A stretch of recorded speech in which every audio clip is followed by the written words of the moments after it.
think we came to the second one today. Okay, so we got some candidates here. Let's go ahead and introduce. You guys want to introduce yourself? Just say your b-boy, b-girl name, where you're from, and what crews you guys rep. Hi everyone, how's it going? My name is Naytron. I represent 10 Energy Crew and Renegade Rockers. I'm originally from San Jose, California, but I moved down here to San Diego.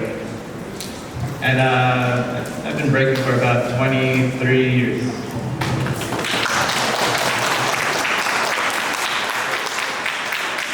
Hey everyone, I'm bgirl Mel. I rep Florista's crew, born and raised here in San Diego. I started actually really late. I started breaking at 37, and I'll be turning 43 on Tuesday.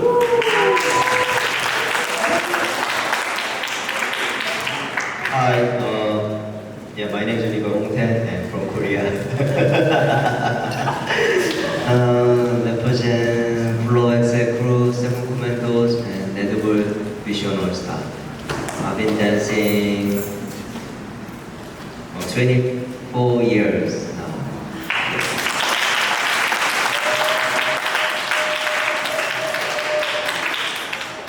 Hi, I'm Lavix. I'm from San Jose, California, and I rep Fourth Road, Calamities, Soul Shifters, and Elephant Graveyard. And I've been dancing for about 14 years.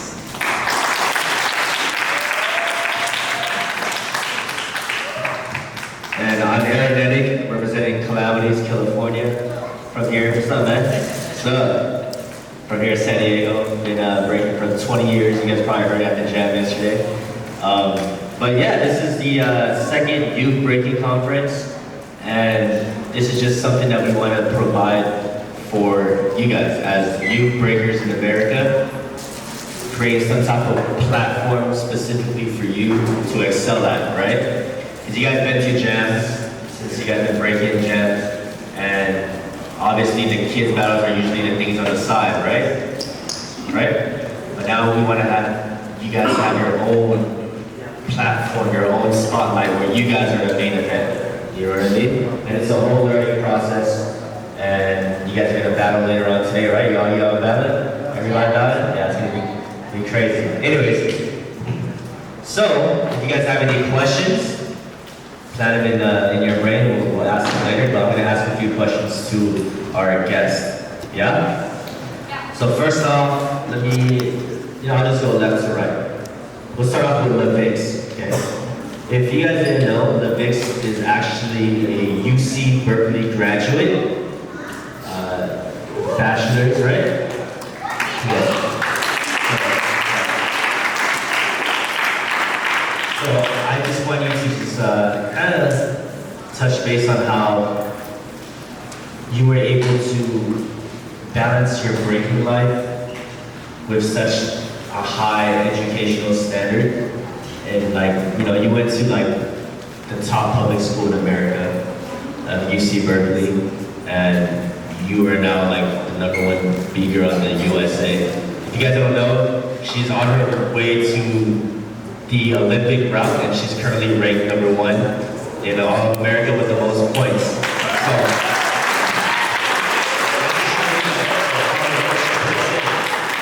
and she has a full-time job, a whole career to herself. Oh, okay. Okay, now she's a full-time b-girl.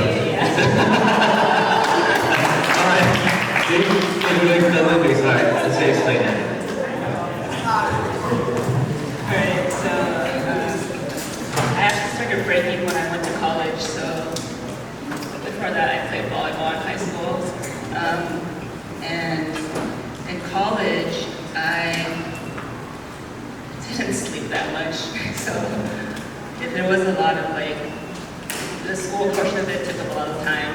I was also in marching band, which took up a lot of time, and then I was also breaking, which took up a lot of time.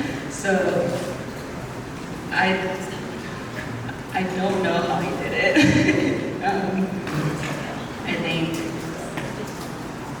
I think being able to plan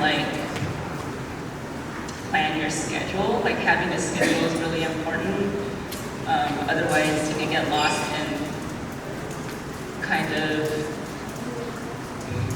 just getting lost in like what is important, what's not important. So you have to prioritize when you're in college or when you're working, like what you want to spend your time in, because there's only like a number of hours where you can be productive, right?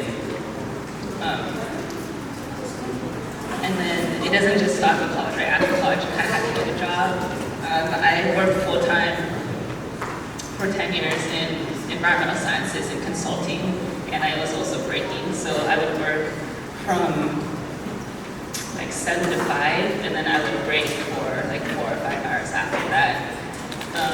So you really have to want it.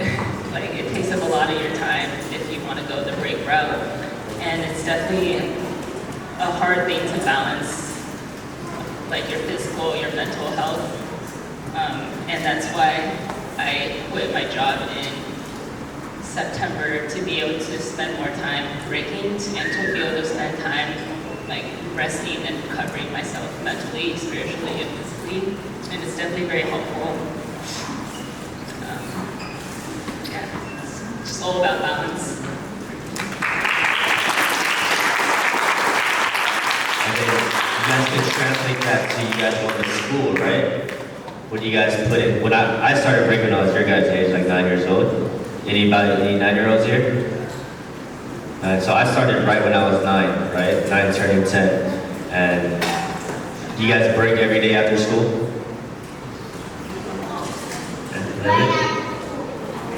Right after school? That's what I'm saying. So kind of like just put that like, you're only gonna get better if you actually put the work in. You know what I mean? From school, it's kind of like if anybody here in sports, no? It's just like that, like breaking, sports, it's just an after school activity. Still focus on your schoolwork, of course, but also put in that same time to get yourself better if you guys really want to excel in this dance, right? Cool. All right, next, Hong 10. You're pretty much one of the all-time greats in our breaking scene. You have so many accomplishments, right? From winning the world's biggest battles of all, like in the history of breaking. But yourself, what was your most favorite, what was your most favorite accomplishment?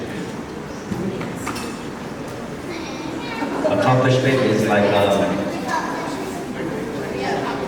you understand? Yeah. Accomplishment? Yeah. So you need some time, like, you won Red Bull BC1 twice? 3 times? 2 times. 2 times winning the World Bull BC1, right? You guys know what the Red Bull BC1 is? You won them twice, the World Championship, right? And then you also won Battle of the Year, right? But there's all these big jams you won, but what is like your most favorite thing? It doesn't have to be a jam. It's your favorite accomplishment as a B-boy. Yeah. There's so many things I'm thinking of it. It could be probably that will be she won. Yeah, that'll be. Yeah, that's actually my favorite. Also, even silver bag. It's not so low. It's not so bad. It was like 303. But somehow, luckily, I won the silver bag 3 times also. It was yeah, so good. Even the also freestyle session. I mean, the whole of this event, when I win this, I think it just lucky. It just happened. And after that, what can I say? After the whole event is, I think I need to change something, change this culture. I mean, so I had like an exhibition battle that I did like last week in New York and last year in Las Vegas and 2 years ago in Taiwan. I'm trying to make a different new format in our culture. So maybe, I mean, when I tried to do that I didn't think how am I doing? But now I'm thinking more right. I mean, I understand what am I doing. I mean, this is maybe my job to do for our culture. I mean, winning the event is also good, also important. But for me, I need to try to create or make some new, different format. Do you guys understand? Yeah, that's what I'm aiming for from now. Thank you. You guys didn't know, he's been going to different cities and battling all the best from each city. Right? So last week, he went to New York and he went 20 rounds by himself against New York's best. He also did the same in Las Vegas. I think this was part of that, right? The disc? You guys hear students of the disc? Yeah? Did you guys know, did you guys see the footage of that? He went to Las Vegas and he battled like 10 of Las Vegas' best by himself. You know what I mean? And that's crazy, right? That's a cool little format. I don't know how you do it. So Mel, as stated, you started your breaking career really late, about 5 years ago, six years ago. But aside from that, you were always dancing for a very long time. So we'll speak to you as a dancer for right now. How were you able to turn dance into your career? If you guys didn't know, she's a college professor of dance. So how were you able to find a career? And you're not like, it's not even technical dancing, it's like you're a professor in street dancing, like hip hop, choreo, breaking, all that, right? So how were you able, or what made you want to do that? Thank you. So for anyone who wants to pursue dance in college or even as a professional career, just know that it doesn't have to be set right when you get to high school or college. Because as you change and as you get older, your goals are going to change as well. So something that happened to me is, and I don't know if you guys are experiencing this, but my parents were like, if you want to make money and and be successful, you have to be a lawyer, doctor, teacher. And so by default, I got into SDSU as in the education department. But then I knew, okay, I'm doing this to make my parents happy, but what I knew I wanted to do is I wanted to dance, and I wanted to go to LA and pursue the entertainment industry. And so I was doing really well, and I was really happy dancing for LA and just dancing, period, dancing here in San Diego as well. But then I was doing that only to make them happy, and that didn't make me happy. And I was not doing well there. And so the hard choice I had to make was kind of, I don't want to say disobeying my parents and disobeying or letting my parents down, but just understanding that they're not living my life, I'm living my life, And when I go through, if I want to be well and if I want to do well in life, I have to do it, they're not going to do it for me. And so I changed my major to dance my second year in college. The one thing I did, I was like, I'm just gonna get my degree and then leave San Diego, which I did. And I pursued the entertainment industry, and I think I did really well. And then I ended up getting a job as a professor at 23 years old at Grossmont College and Mesa College here in San Diego. And I've been a college professor for almost 20 years. So something that I want to encourage you guys to do is, yes, everyone who loves you are going to tell you what they think is right for you. But at the end of the day, as you get older, you're going to learn you're the one living your life. You're the one who's going to pay your bills. You're the one who's going to need to take care of your mental health and physical health and be happy. To me, my definition of success is being happy and healthy. It's not having money, it's not having a master's degree, and it's not having a big house and nice cars. It's being happy. That's my own definition of success. And even in the breaking scene, breaking at 37 years old, starting really late, my definition of success is not winning jams. It's, am I happy doing this? Am I bringing good energy at jams? Or am I making an impact in the ciphers? Am I putting good energy in the ciphers? So that to me is successful. So whenever you guys grow up and whatever you decide to do, just know that you're the one who's the choices you make affect you, and even the choices your parents make for you is also gonna affect you. So So think about that. I know we're all really young right now, but don't be, oh, I am gonna be a dancer forever. It might change, and be okay with that. Even, and again, and I'll end it here. At 37, I made a choice to start breaking because I felt like, okay, it's time to break. At 37, and I want to say this to the parents too who are standing here. Sorry if I'm taking this away from the kids.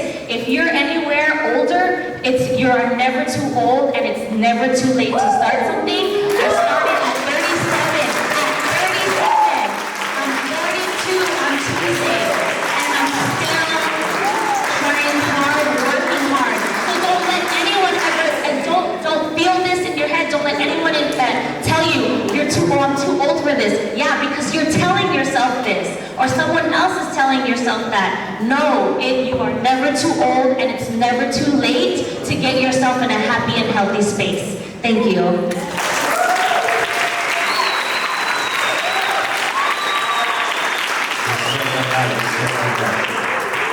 So, moving on, Naytron, what up? You came from a time where breaking was sort of in like a golden era, right? Towards the end of it, and you came in and you just pretty much created this signature style, right? Out of everything going on in that golden era, people just creating, you were able to stand out in your own certain way and have this like Bay Area stacking, just style that was like, oh, that's Naytron stuff. What made you, or how did you allow yourself to do that? Oh man. So I started when I was about 8 or 9 years old, but at the time I wasn't that into breaking. But as soon as I got into high school, I saw a bunch of friends that were doing it, and they were like, "Oh, why don't you come break with us?" I was like, I don't do that anymore. And I just went to a practice just to check it out. Saw a few of my older friends that I knew back in the day. They were getting down. I saw them do different moves that I'd never seen before, and I was like, "Whoa, that's crazy! I want to try that again." So then, as soon as that happened, I asked my mom to buy linoleum for my backyard. Bought linoleum, put it down, and then after that it was basically history. I just started training every day, but at the same time, I was doing a lot of studying, not just in school, but watching my influences and just watching b-boys that were already big at the time. Just to name a couple, Crumbs and Remind. So they actually lived not too far from me in the Bay Area, but I would watch them all the time and just kind of study what they would do. So that's basically how I got my style. I just started watching b-boys that were a lot better than me, and I just started flipping moves that I felt like I could do. And then from then on, I just kind of created my own style, just basically from that, and just mixing things up, and just studying. Like I don't know if you guys study other dancers, other b-boys or b-girls, but it's a good thing to do just to kind of open your mind, see what others are doing. Not really like, I know there's a lot of people like calling each other bladders and stuff like that, but there's a good line where you can do a move, but flip it to your own, and then basically make it your own, you know? Like, I know like at the beginning you're just gonna do it exactly the same as someone else, but that's a good stepping stone to make it your own after, you know what I mean? So study, even study past b-boys and b-girls that you guys have never seen, even though footage is always grainy.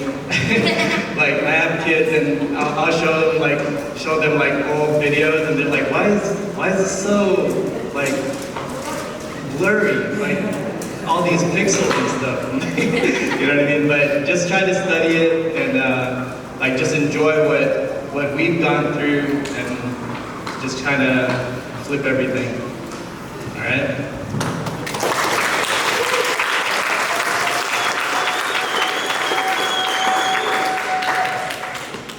You guys have any questions, kids?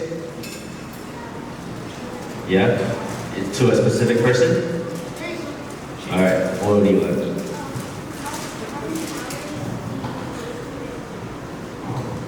How many hours do you break in a day? Right now, maybe couple of hours. Try maybe 2 hours in a day. That'll be, yeah. But when I was young, I was nearly do more than like 3, 4, maybe 6 hours something. Maybe more than that. I would agree. For who? Everyone? Okay.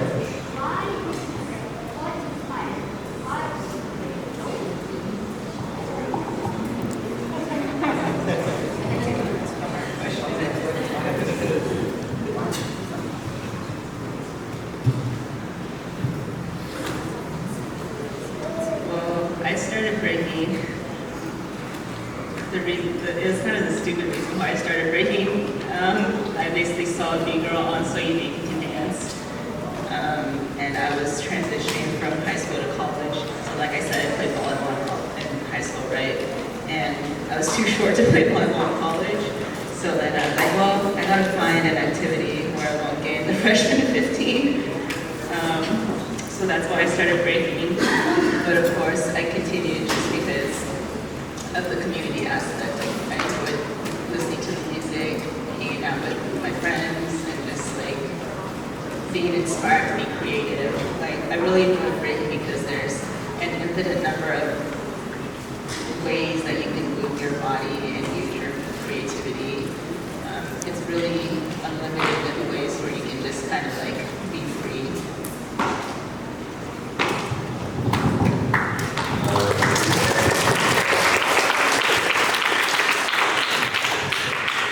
Yeah, I start breaking. Yeah, me too. Stupid reason. Just my friend did a dance breaking in the school, so I thought I could do better than him. So I started, and every time I meet new friends, they always better than me. So I always busy to practice to catch them. Yeah, and then like months later, like few months later, I realized I'm a big boy. Yeah, that's it.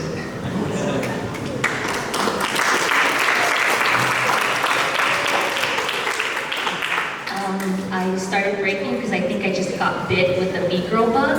You know, I've been doing choreo for a long time, and so breaking was sort of something I wanted to try in my life. But something I didn't realize later is breaking came into my life really late to help me heal from a lot of things that I sort of put to the side. You know, insecurities, jealousy, all of those things that affect our psychological aspect of life. Breaking came into my life to help me heal that because I ignored it my whole life, beforehand. So, yeah. Bit by the B-girl bug, but healing in life. There it is.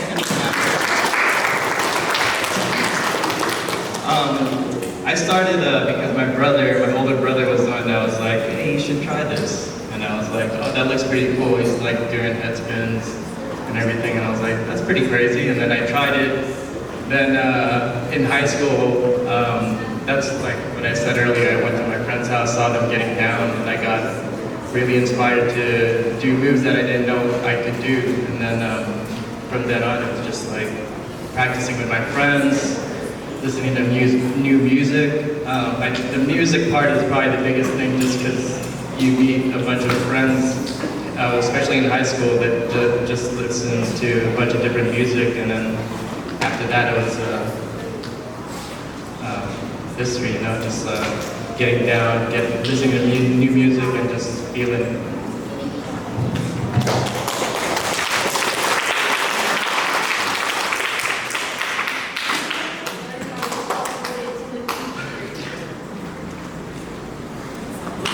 So, did you learn by yourself, or who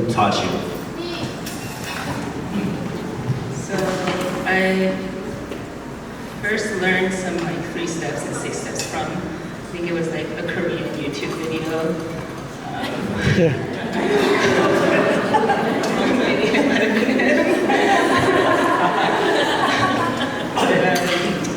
There were open sessions at Berkeley, so I just started going, and I remember going for a while, and then people would say hi, but they wouldn't really teach me anything.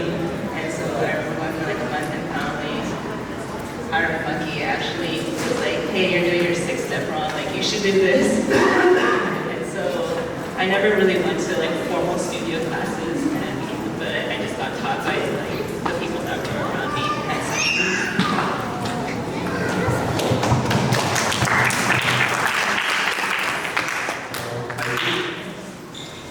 I think mostly I did myself, but some things I learned from my teacher, but they're not. I don't even think they teach me like some move, or they more likely teach me mind. Like some mind I still have it, is there from them. Like need to have a style, need to have originality, need to have dancing each day, so keep shape your body, like something like this. So yeah, that's it. I learned pretty much the same way you guys are learning. I took classes, took advantage of like freestyle session workshops, or whenever there was a big event, they had workshops they were hosting. That's how I learned. And I also credit Eddie Styles as being one of my main coaches to teach me about breaking. So I didn't have classes when I was a kid, so I just learned from my friends and VHS tapes. You guys know what that is? Alright, so I would always pop in a VHS tape. I don't know if it was like Beat Street or like some random breaking battle. But I would press play and then I would press pause every couple seconds. I was just talking about this, about the halos. There you go. So I was just talking about this, about the halos when Hawk 10 was doing it. I was like, man, I wish someone was teaching me when I was 9 years old to do that, because I had to press play and pause on the VHS. You could just like watch it, play, and then try to do it. You know? So that's how I learned.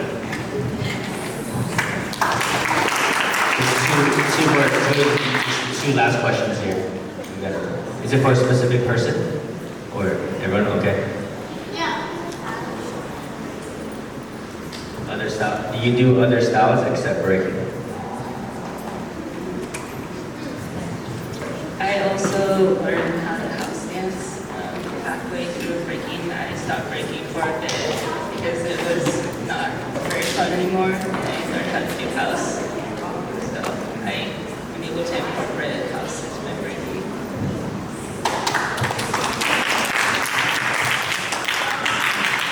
I do the break. Hip hop, freestyle, and choreo. Just breaking for me.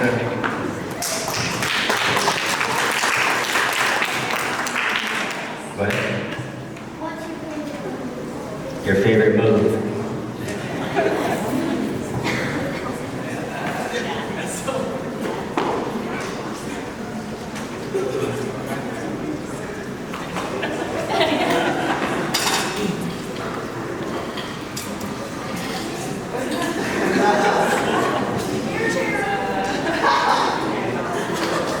The D drop. D drop.